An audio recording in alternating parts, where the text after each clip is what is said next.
There were 5 bodies lying inside the house and several more buried or otherwise hidden outside the house. But Ronald Gene Simmons slept, ate, drank, and passed the time for 2 days while those bodies lay, and his macabre urges were still festering. He woke up the morning of December 28, 1987, the first Monday after Christmas, and grabbed a pen and paper. He jotted down these words: "Dear Ma, sometimes you reap many more times what you sow. You have given so much to this family. This is just a little token of our appreciation. Keep it in remembrance of us. Love, Gene and family." Simmons mailed that letter and $250 in cash to May Novak, his mother-in-law in Colorado. May had 7 children and many more grandchildren and great-grandchildren. She did not know it yet, but even before that letter was mailed, she'd lost a daughter, 7 of her grandchildren, and 4 of her great-grandchildren. Simmons used winter coats and whatever else he could find to cover the corpses in the house, but the one he treated with the most care was Sheila, his oldest daughter. He'd moved her body near the Christmas tree. He'd folded her arms across her chest and draped a blanket over her. All of the carnage the previous week occurred on Mockingbird Hill, the name Simmons gave to his desolate 13-acre property north of Dover. No one other than Simmons knew the gruesomeness of what lay inside and outside that mobile home.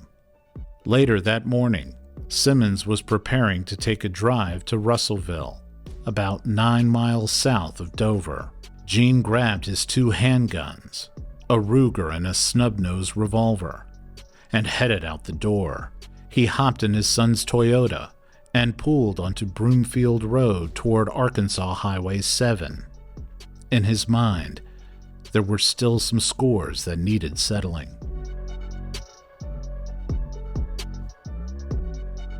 Presented by the Arkansas Democrat-Gazette, you're listening to The Devil of Pope County, America's worst family massacre.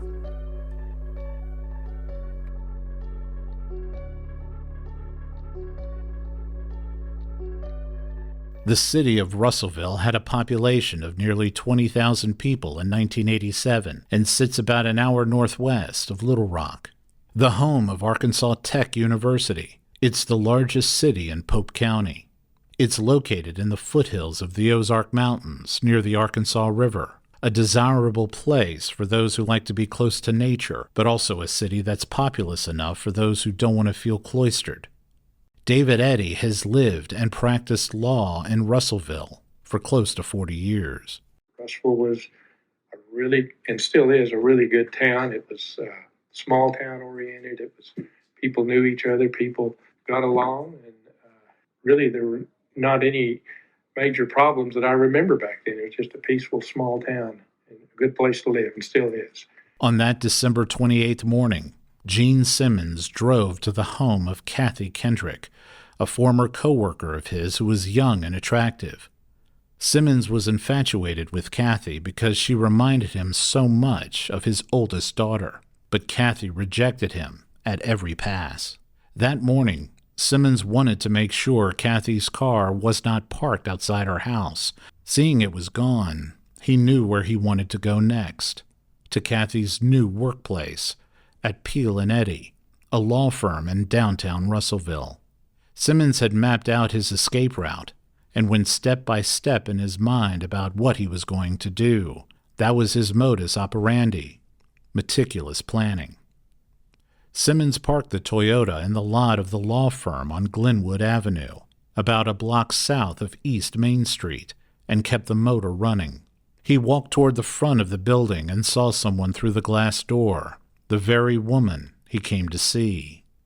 David Eddy was one of Kathy's bosses. His office was across the hall from the lobby where Kathy's desk was located. David was one of the partners at the law firm, which specialized in estate cases. He still remembers the details of that particular morning, before any blood had spilled. I remember what the weather was like. It was a Monday morning after a Christmas weekend. It was a crisp, clear, sunny day, best of my memory. Pretty cool. I remember going to the courthouse, to do something, and coming back somewhere around 10 o'clock. Oh, I remember all this vividly. I came in, my office was next to the reception area where the front door where people came in. I was right there. My door was right there. Didn't join the reception, joined the hall, which I remember coming in my office, putting my stuff down, going into the library, which was at the end of the hall, and pouring a cup of coffee and turning around, and Kathy came around the corner, and we just met. I almost spilled my coffee all over. I said, "I'm sorry, Kathy." Well, that was close. And we talked a minute. And I went to my office, and she did her thing. A woman was in the lobby waiting to speak to one of the other attorneys in the office. Kathy was back at her workstation, which was in the lobby close to the door to the hallway. Around that time, Simmons entered the building through the front door. Kathy did not immediately look up when Simmons entered. Simmons stood directly in front of her, and when she did look up, she saw Simmons pull a gun out of his pocket. Then he pointed the gun at Kathy's face. Kathy rose out of her seat. The first bullet entered her head, and she fell back onto her chair. Simmons fired 3 more times. It's hard to describe what hearing gunshots inside a building just a few feet away, what that does to you. It's a numbing experience. I remember it. I knew it was gunshots, and they're a lot louder inside. I'd hunt and I'd shoot guns occasionally.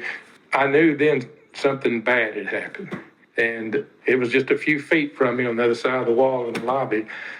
And I remember my secretary, and I could see in that room where across the hall, she stuck her head just from back there and looked at me, and I looked at her, and I could hear the door open or shut, and I knew I'd never heard that door shut. So I knew whoever fired those shots was still outside my door.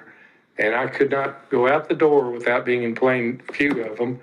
I sat there a second. I thought, this person's going to go through the office and kill anybody. I can't just sit here.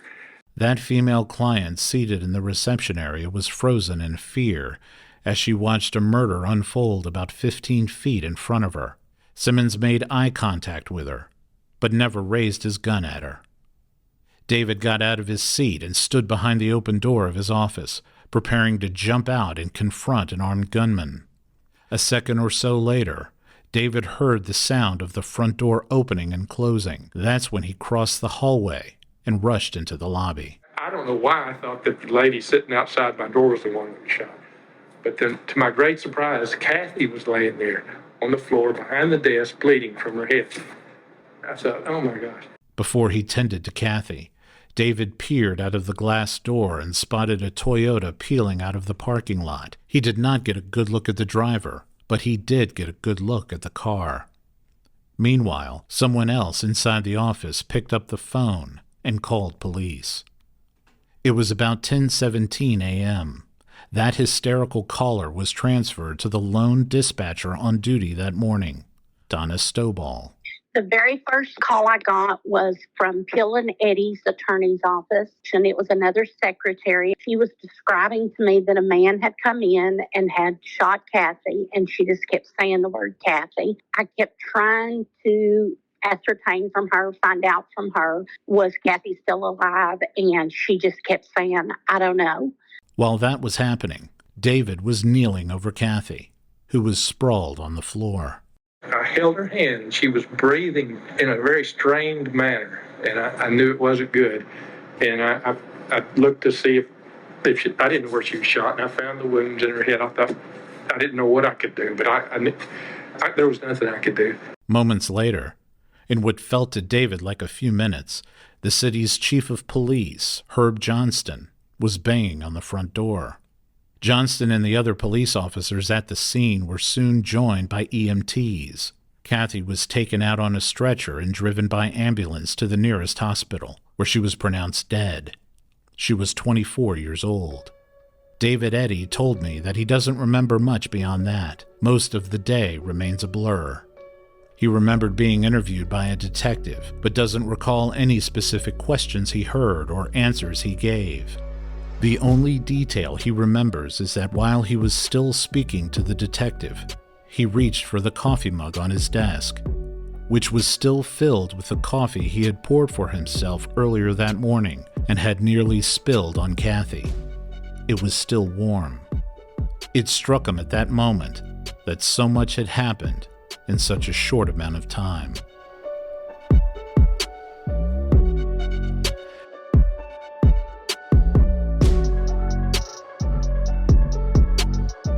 That same realization came into sharp focus for Donna Stobaugh, too. A shooting inside a business was not a typical call for Donna, who at the time went by the surname Jones. She had been a police dispatcher for about 2 years by then. This predated Pope County's 911 system by a few years, so it was all up to Donna to direct police and EMTs to that scene. I had 4 officers on duty that day, and one of them was a shift supervisor, and he had informed me he was on his way to that location. So I had contacted the ambulance, I contacted the officers, and kind of went back to my daily duties. After leaving the Peel and Eddy law firm, Simmons turned west on Main Street and drove about a mile to Taylor Oil Company, located at the corner of South Cumberland Avenue. Julie Money had just been hired at Taylor Oil. December 28th was her first day on the job. The owner was Rusty Taylor. Rusty would later tell police that he barely knew the man who had shot him that morning. Simmons had been a part-time employee for one of his customers. Julie came in that morning and one of her new co-workers gave her a warm and friendly greeting, a driver by the name of James Chaffin, who was known by his friends as J.D. The 33-year-old J.D. was a firefighter who worked part-time as a driver at Taylor Oil. Julie had a great first impression of J.D., who seemed to her like a kind and humble man and a proud father. Around 10:20 that morning, not more than 5 minutes after the first shooting, Simmons walked in through the front door of Taylor Oil. Rusty's office was close to the lobby and within sight of anyone who entered. Simmons spotted Rusty through the open office door and fired at him. Rusty was shot twice, once in each shoulder. Julie was coming out of the bathroom near the loading dock. Just like in David Eddy's case, Julie recognized the sounds as gunfire. It was jarring. What happened afterward was horrifying. I heard a shot, bang, bang. I heard 2 shots, and I knew it was a gun because I know guns. So I looked at J.D. He was standing right by the office door, which was probably 15, 20 feet away from what I remember. Because I looked at him and I put my arms up, and he just kind of shrugged and opened the office door. Well, when he did, there was a glass pane in the office door because the door opened from the left to the right, outways, and there was a glass pane in that door. And all I saw were 2 arms coming up with a gun, and he shot him, and he hit him right in his eye. It was a hollow point, killed him immediately. The second after watching a man she had just met get shot through the glass window of a swinging door, Julie made sure not to stand and wait for something else to happen. She was about 15 feet away from a man holding a gun. He was sporting an expression that she'll never forget. He had this terrible grin on his face, and it was a mad dog grin. It was like, I'm going to get you, I don't care. It was awful. She instinctively knew that the next move the gunman was going to make was to shoot her, and that's exactly what he tried to do. Then he turned and he saw me, and so I went diving for the floor, and he shot at me, and he shot through my hair, and I felt the bullet, so I went down. Julie was lying face down behind a stack of boxes. She placed her hand on her head to check for blood. She did not feel any blood, but for a minute or two she remained in a state of confusion about whether she had actually been struck by the bullet. Meanwhile, Simmons exited through the loading dock and got back into his car. Julie caught a glimpse of him while he made his exit. In the midst of all that confusion, Julie had the presence of mind not to remain lying on that warehouse floor. She ran into the office and called police. Donna still remembers that second emergency call that morning. It came while she was still decompressing from the first. By that time, I had received another call. I want to say they were less than 10 to 15 minutes apart. And that's when the lady at Taylor Oil had called me.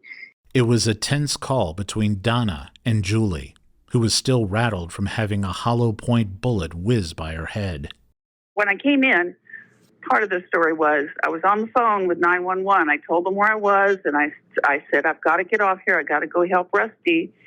And she kept saying, stay on the phone, stay on the phone. And she's screaming at me. And I said, I can't stay on the phone. I've got to go help. So I set the phone down the whole time, not even knowing whether I was hit or not. Because when I went up to grab my head after I felt the shot, and I put my hands down, and I thought, well, there's no blood. I must be dead. And then I was going to look at the rest of my body, and I looked down, and I thought, no, don't look, because if you see your own blood, you'll faint. So anyway, I was just kind of, taking charge and doing what I had to do, and I could hear her screaming at me on the phone. Donna remembers Julie's voice being elevated. She said, I think I felt the bullet go through my hair. I mean, she was like, I think I felt that. And I'm like, okay, are you hurt? Are you bleeding? Is everything okay? Yes, I'm okay. Yes, I'm okay. But sure, I would have been very excited also. Donna remained on the line while Julie ran over to Rusty. A customer who was there, Craig Bailey, also was standing over Rusty. He was seriously wounded, but his injuries were not critical. Julie realized that Taylor Oil's warehouse was away from view from the main road, so she urged Craig to stand outside and flag down the ambulance. Well, I went in and got Craig, and I said, go stand down on the loading dock and just wave your arms so they can see you, because we're off the beaten path. And I'm trying to explain to them where we are. So I get back on the phone, and so Craig goes out there, and he's just standing there waving his arms, and he was in shock, too. And I went back in to Rusty, and I said, Rusty, can you get out? Because he was underneath this big old oak desk, and he said, I don't think so. So I said, hang on, I've got 911 coming, the paramedics are coming. And I grabbed that desk, and I picked it up, just the one end of it, and I flung it against the wall. And the next day when I went back in there, I couldn't even lift the edge of that desk. After lifting and moving that heavy desk above Rusty, Julie got back on the phone with Donna. Julie was asked to describe everything she witnessed. She is very excited. I'm trying to get as much as I can from her. She is explaining to me that Mr. Taylor had been shot. She was explaining to me that the fireman, Jim Chasen, had been shot. And at the same time, I was trying to find out from her, who was this? I was trying to figure out at that point, did we have the same person or did we have separate incidents going on? As Julie was describing the shooter, Donna asked her whether he was wearing a white cowboy hat, something that the first caller had mentioned.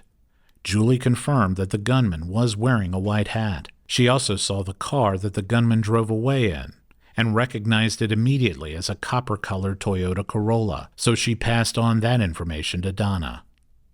Rusty survived his injuries, but one of the bullets that struck him remains lodged in his left shoulder. Rusty still lives in Arkansas. He told me over the phone recently that he's put that experience behind him and declined to take part in this podcast. After police arrived and after Rusty was taken by ambulance to the local hospital, Julie was interviewed by police. Much of the interview took place in the police car while en route to the police station. It was during that car ride that Julie realized the extent of her fear of again seeing that same man with the mad dog grin on his face. As I'm talking, I kept sliding further and further down in the seat because he was driving to the police station. I didn't know where this guy had gone. So I was scared that he would maybe shoot at the cop car. So here I am sliding down, and the cop said, what are you doing? I said, I'm so scared. I just don't want to be in a window where he sees me again. So Julie had no idea what Simmons was doing, but she knew he was still out there. The police knew it too. When the car that Julie was riding in arrived at the station, it was under a lockdown. Meanwhile, Donna was still juggling numerous calls at once, and she was just as perplexed as anyone else about what the shooter was doing and where he could possibly be going. By this time, I've got several officers on the way, state police has contacted me. They're wanting to know if they should do something on the interstate because we didn't know which way he was headed. We were getting telephone calls from individual citizens. It felt like he was zigzagging across town when in actuality he was not. Lots of people were getting him confused with others. But at Taylor Oil, she knew that Jim Chapin was down, but she thought Rusty was still alive. So I had dispatched an ambulance, and Rusty was a fireman. So by this time, the fire department had contacted me, and they were trying to get there also. The sheriff's office had called by that time, so there was a lot of activity. It was happening and going down really fast. All Donna knew with any level of certainty was that the suspect who entered Peel and Eddy and Taylor Oil was the same man. Donna was struggling to stay afloat with all of the calls she was making and receiving. She also had to be conscious about what she said over the airwaves. Back then, a lot of people owned CB radios. She was careful about calling out names on the air in case a family member or acquaintance of one of the victims was listening in. The day was getting to her, but she hung in there. Her resolve would be further tested in a matter of minutes. Simmons made it to his next stop, the Sinclair Mini Mart, where he had previously worked. It was located on Main Street, about 3 miles east of Taylor Oil. Simmons pulled into the parking lot, got out, and walked through the door of the store and saw a coworker, Roberta Woolery, turn and look out the window. The roar of sirens had piqued her curiosity. Simmons walked past her. He was holding a pistol in his hand. He headed straight toward the back where his former boss, David Salyer, was seated at a table with his friend, Tony Carta. The two were sipping coffee. Simmons fired at David, who ducked. The bullet missed him. At that moment, David did not know whether he was really being fired upon or if it was some kind of prank. He even asked Tony whether it was a joke. Tony told him it was no joke. By then, the gunman was aiming for David's head. Roberta, who had been looking out the window when Simmons stormed in, screamed and reached for a telephone. Simmons was still standing a short distance from her, and after he heard her scream, he turned and opened fire on her. 2 bullets struck Roberta, one on the chin and the other in her shoulder. David grabbed a chair and charged at Simmons, yelling, "Get out, you son of a bitch!" Simmons fired another round at David and struck him in the head. As he fell to the ground, David flung the chair at the man trying to kill him. David's friend, Tony, a burly but older man, grabbed what he could within arm's reach, a 6-pack of soda, and started hurling the cans one after the other toward Simmons. While dodging the projectiles coming at him, the gunman fired a couple more wild shots in Tony's direction and then left. Those shots missed their target. Roberta, with a bullet wound just below her mouth, was on the phone with police. It was 10:39 a.m. A total of 22 minutes had elapsed from the first emergency call to the third. Roberta's frantic call was forwarded to Donna Stobaugh. The first thing I remember her saying was that she had been shot and that she was bleeding. She needed an ambulance. I'm trying to get a little bit of information from her, and she just keeps repeating, "I'm bleeding, I'm bleeding." Donna had only 2 ambulances available to dispatch, and both of them were tied up. But she knew the woman she was talking to on the phone was injured, and someone else inside the store had been shot. So Donna had to get one of those ambulances to the mini-mart as fast as possible.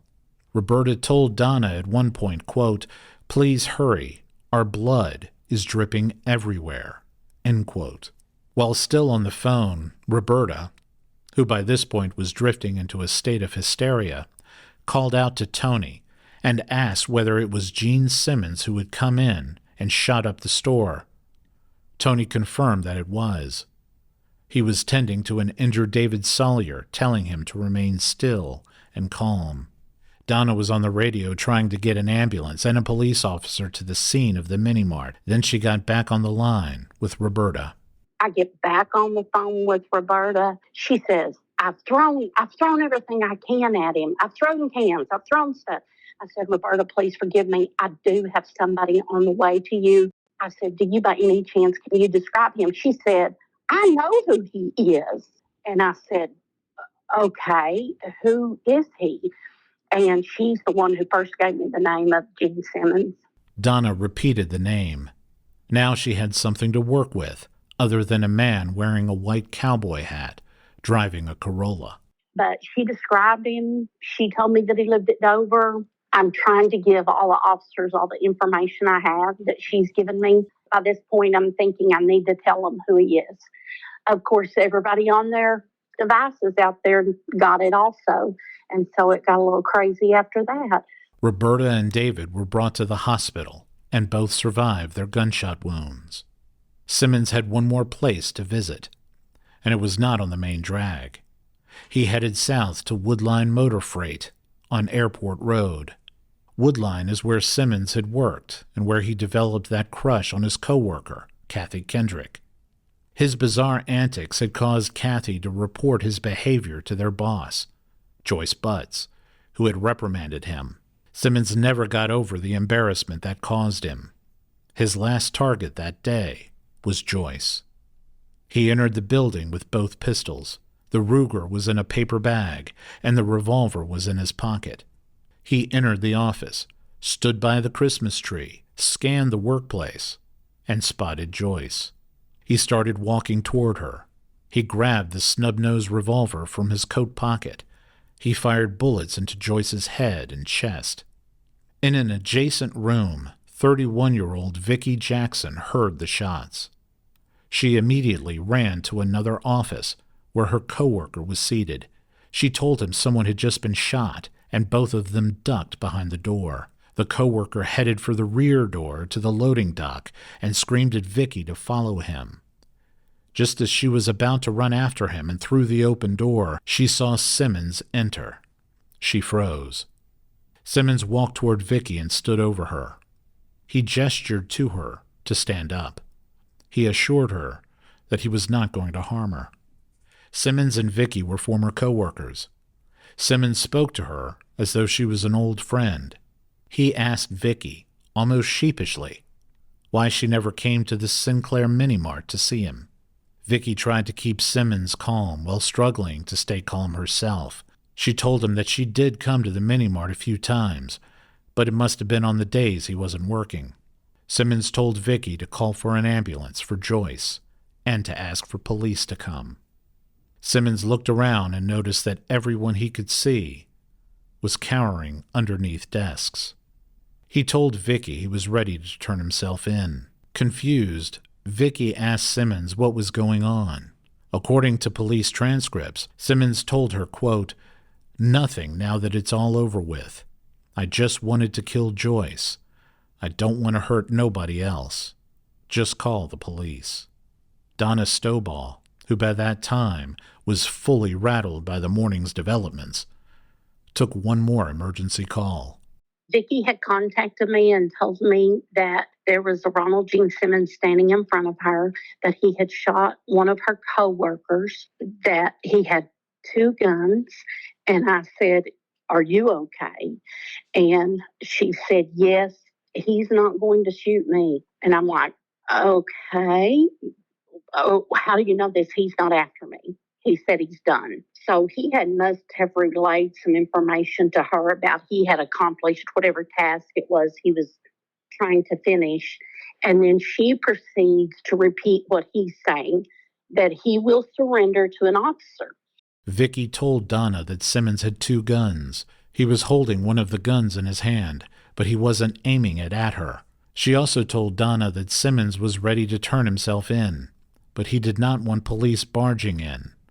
He wanted to surrender peacefully. Vicki was located in the interior of the building, so getting to her was a little bit like walking through a maze, and Donna had to handle that task while telling other police officers to stay off the radio. That took a little bit of time. Again, it felt like warp speed, but here's the problem. When you're trying to tell officers something and another officer had a question, it was called walking on each other. And it's when you would press down your radio to deliver something and somebody else would press theirs at the same time, and nobody really got information. It was just a squelching noise.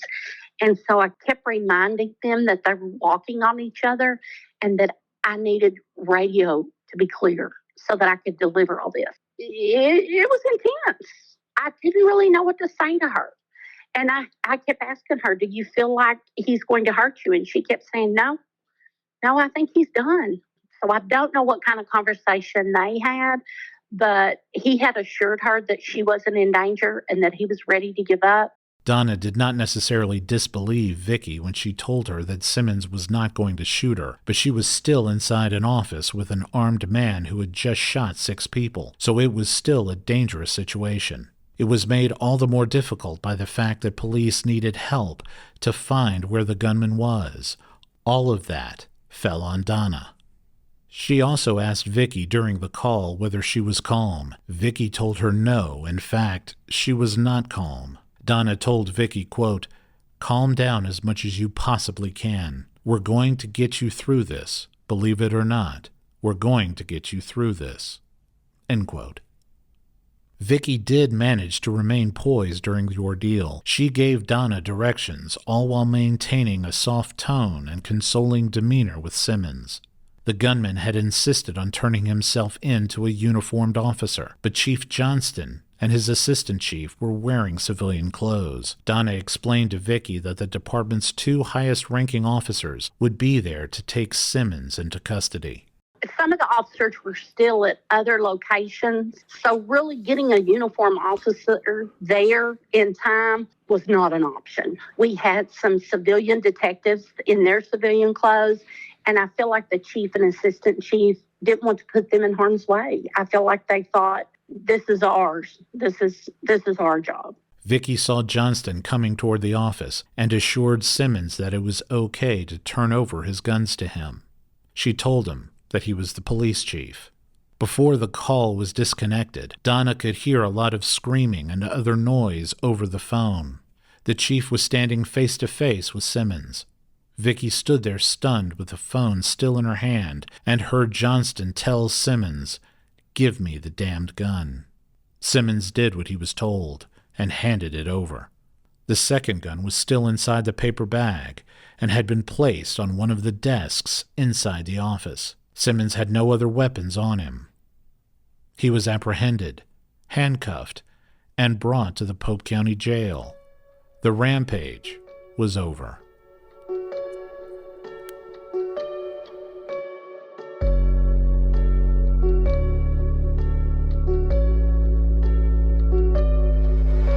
Julie Money was still at the station. She still had no idea that Simmons had been to 3 other places and shot more people. She was brought inside a room with a semi-transparent window, known on network TV cop shows as a one-way mirror. Ronald Gene Simmons was in the other room. Julie looked at him through the window, while flanked by a couple of police officers.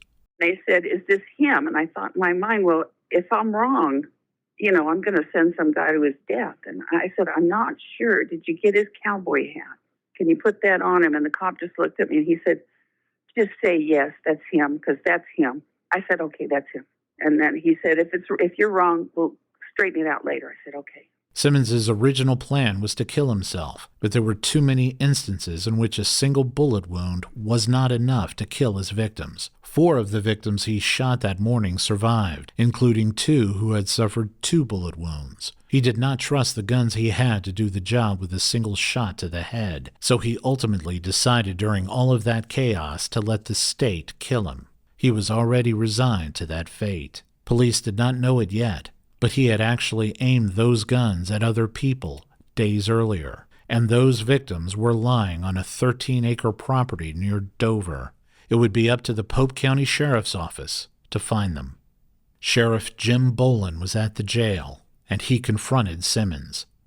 The sheriff asked him about the whereabouts of his family.